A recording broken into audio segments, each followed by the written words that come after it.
Wait, nadulas na ako. Hello, what's up mga viewers? Balik ulit tayo dito sa bundok. Nadulas pa ako. Ngayon ay Biyernes Santo. Kailangan makapaghanap tayo dito ng anong mayroong mahahanap. Ito, parang may nakabalot dito sa dahon. Tingnan natin kung ano ito.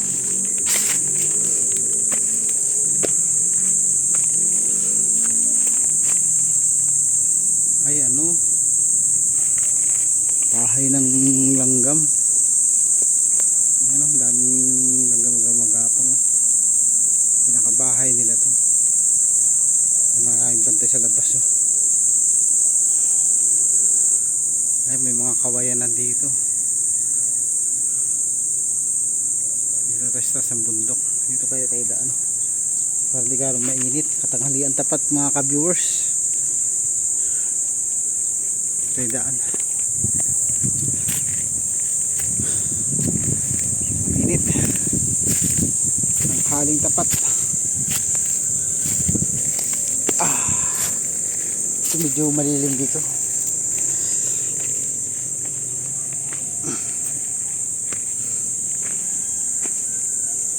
Lalaki ng bato. Sobrang lalaki ng bato rito.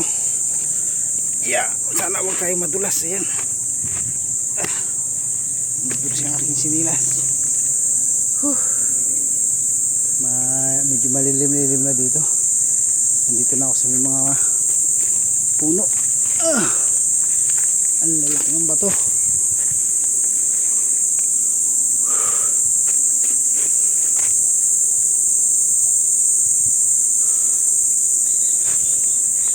Uy, ako.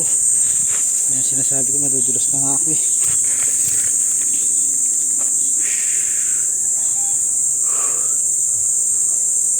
Sabi daw nila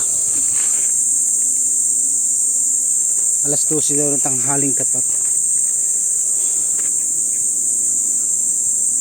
Makakasumpong ka raw ng anting-anting pag Biyernes Santo. Hindi ko lang alam kung totoo yun o hindi, pero nagagala lang tayo dito. May bundok na ito, tapos dito sa may puno sa taas merong ginawa ditong bahay-bahay. Yung mga bata siguro naggawa niyan. Lalaki ng bato rito. Yan yung bato yan. Ang lalaki.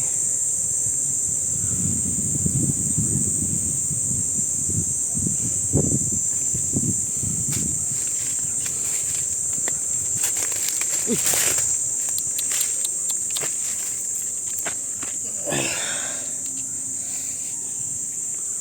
Ano kaya nakarating ang kotse rito? Bundok ito. May kotse dito mga ka-viewers. Yun naman yung lugar Tapos sa baba mga bahayan. Tapos may nakarating ditong kotse, nakaparking. May nakaparking na kotse rito. Ang ganda pa naman ng kotse. Papakita ko sa inyo mga viewers yung lugar. Napakataas. Magtataka ka kung bakit nakarating ang kotse rito sa lugar na ito, bundok. Papakita ko sa inyo mga viewers yung kotse dito sa bundok ha. Ito mga ka-viewers yung kotse Papakita ko sa inyo. Ayan ang gandang kotse nito, nakaparking dito sa taas ng bundok. Grabe. Mapansin niyo yung lugar nito.